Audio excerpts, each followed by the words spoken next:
All right, Shalom. First, I want to give all praises, honor, and glory to Yahweh, Bahashem, Yahushai, Bahashem, Rakha, Kodash. Double honors to the apostles of Great Millstone, and peace and blessings to the elect.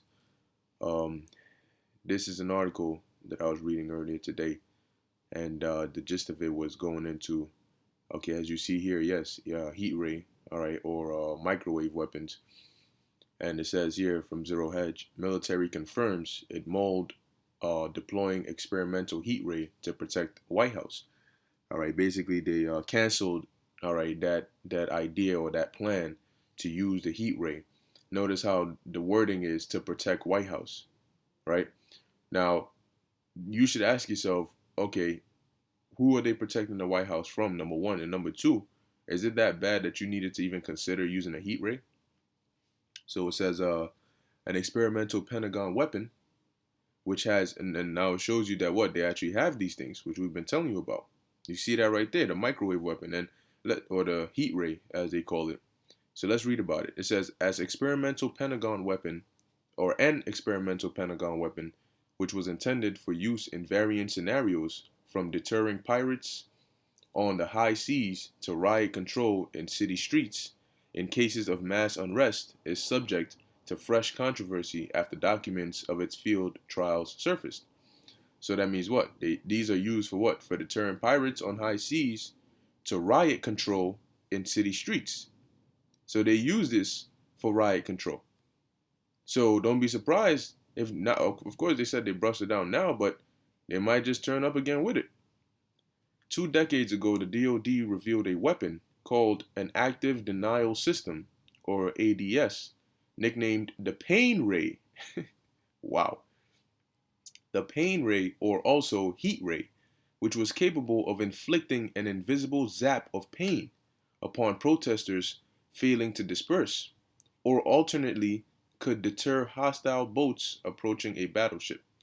So that means what? They started with the tear gas, the rubber bullets, wart holes, and all that. That ain't working. All right. So now they need to up it up. Okay, they need to step it up. And they were planning to bring the heat ray. Now let's read what it does. It works by directing a blast of energy at a target, causing subjects to brief but excruciating pain. Excruciating pain isn't a mild or minor or no. Let's look up the word excruciating. The word itself sounds excruciating. Intensely painful, agonizing, okay? Severe, intense, extreme, okay? Tormenting, my goodness. Savage, violent.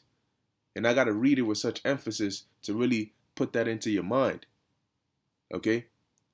See, it's not slight and it's not mild, okay? It's agonizing, it's extremely painful, more than one can bear, all right? So what does it do? It causes subjects brief but excruciating pain, pain more than you can bear, as if skin is on fire, which leaves no lasting or permanent injury. That doesn't make sense. How can you cause such brief damage to the body? If your body feels pain, that means damage is being done. Pain is a mechanism, all right, a feedback mechanism to let you know, stop whatever you're doing because it's causing damage to the body. So pain is to, the same way you put your hand in fire, you feel pain, so you move your hand quickly. Because pain is telling you, stop what you're doing because it's causing damage to the body. This is my means of stopping you from whatever you're doing. That's why it hurts so much. When you put your hands in fire, you feel pain because there's some damage that's being done. So how can you say it's going to cause you excruciating pain, but no damage is done? Or let me say, leaves no lasting or permanent injury.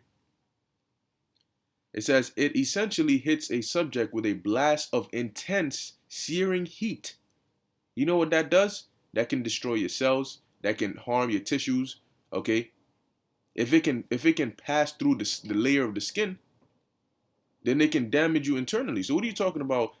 Doesn't leave any lasting or permanent injury? That's a lie. It says searing heat. A 2007 field test later leaked to Wired revealed however, that an airman serving as test subject was severely burned by the device.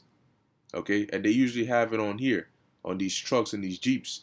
All right, they pointed in that direction, and them protesters scattered like roaches, man, because that thing is not. Look, all right, and this is what they were planning to bring, and they not. What you think? What you think? Just because they brushed it off this time, that's it forever? Hell no. It says despite Raytheon scientists who developed it attempting to assure that it is completely safe and only induces temporary discomfort. Yeah, discomfort. The non-lethal device works by emitting a microwave beam at 95 gigahertz, a specific frequency that penetrates the outermost layer of skin. So that means it goes past the skin and it goes to what's under the skin. But the skin is there to protect the things that are under the skin from certain things, bacteria. That's why number one, you have hair on your skin, okay, to catch certain germs and bacteria. And then you have the skin, all right, which is there to protect the inner layers. So if it's penetrating your skin, and it's gonna do more damage. But let's read what they said. It says, creating an immense burning sensation, but not powerful enough in theory to cause a burn. Key word. All right. See, people will read over this and they'll just skim over it. Oh, not powerful enough to cause a burn. Oh, okay, so we're good. No, no, no. It's not powerful enough in theory. Let's look up the word theory. All right. Okay, theory. Definition. Okay.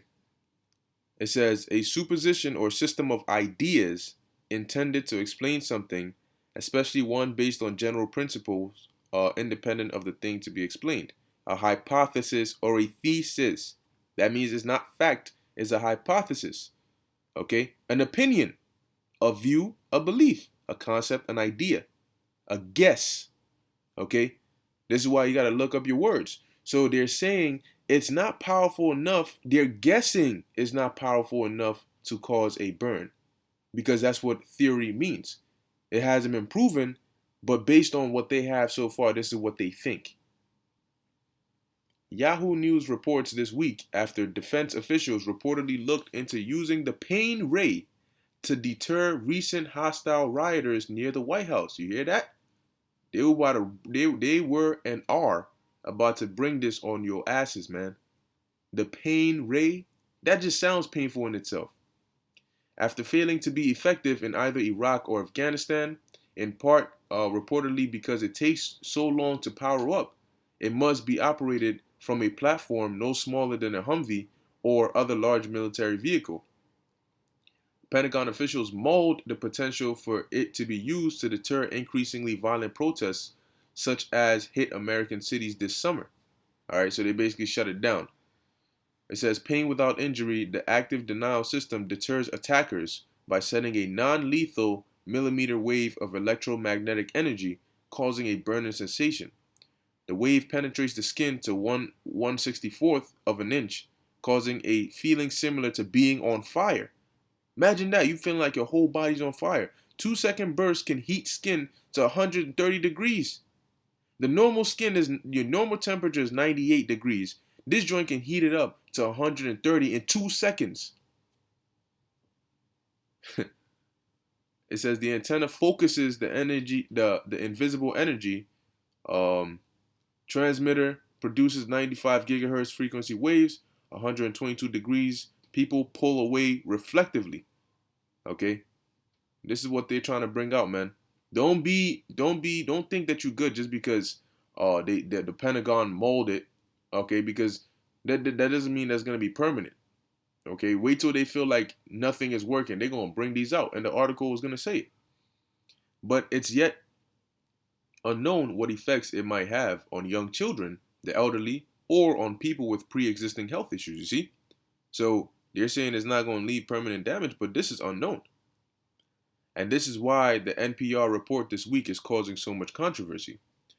It says a spokesperson for Joint Forces Headquarters Command in Washington, D.C. confirmed to NPR that hours before federal police officers cleared a crowded park near the White House with smoke and tear gas on June 1st, a military police staff officer asked if the D.C. National Guard had a kind of heat ray weapon that might be deployed against demonstrators in the nation's capital.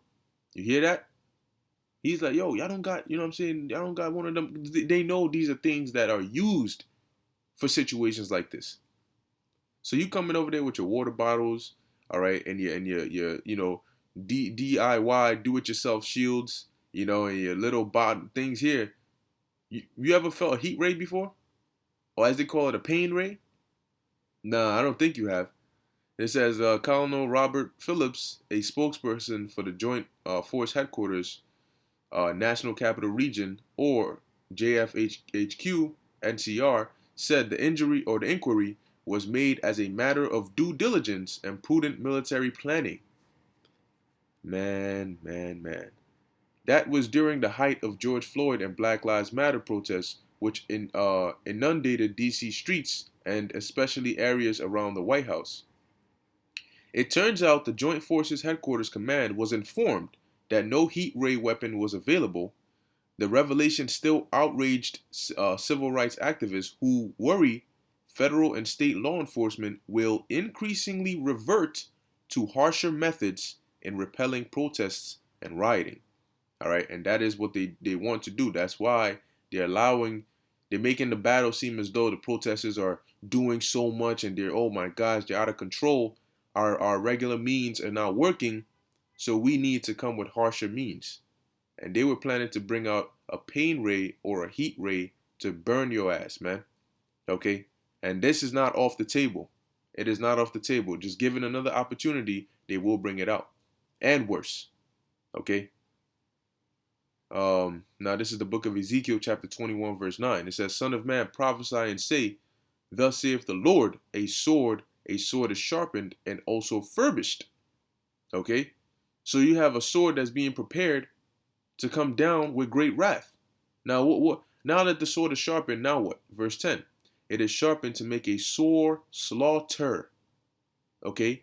The sword isn't sharpened to scare you, to threaten you, to throw out empty threats. It is sharpened to be put to use. A sore slaughter. Not one, not two, not three, but multitudes. It is furbished that it may glitter. Should we then make mirth? Is this the time to joke? Is this the time to have fun? Is this the time to take some time off and start a family and, stuff like that? No. Because Ecclesiastes 3 tells you there's a time of war and a time of peace. A time to gather and a time to scatter. Now ain't the time to gather. As it tells you in the book of Ezra, we about to scatter real soon. We got to be like pilgrims upon the face of the earth. Okay? Here it is, you in your area, and they pull up vans, trucks, Humvees, all up surrounding wherever you at, and they just blast all of these, they turn all these pain rays on at the same time where you're surrounded with the sensation of burning. Now, if one pain ray or heat ray can heat up your body temperature to about 123 degrees, imagine 2, 3, 4, 5 at the same time. What you think is going to happen to you? You try to run to your right, you're getting burnt. To your left, you're getting burnt. You stand still, you're getting burnt. So is this the time to make mirth? Are we in the time of being folly? Are we in the time of just living carefree? No. All right. It says, "A contemneth the rod of my son is every tree, and he hath given it to be furbished, that it may be handled." Okay. The sword is sharpened and it is furbished to give into the hand of the slayer. So there's about to be a lot of death and killing coming very soon. And what you're seeing are the steps. They're taking one step closer, another step closer, one step closer, another step closer. And before you know it, they're right on your neck. Okay? You think you got all this time. Wait till they really come down with that great wrath, man. Okay? So with that, I hope you were edified. And that's why over here, man, we got to continue to remain in prayer, fast, all right, and stay in the spirit, man. All right? So I want to give all praises, honor, and glory to Yahweh, Bahashem, Yahushai, Bahashem, Rakha, Kudash. Until next time, Shalom.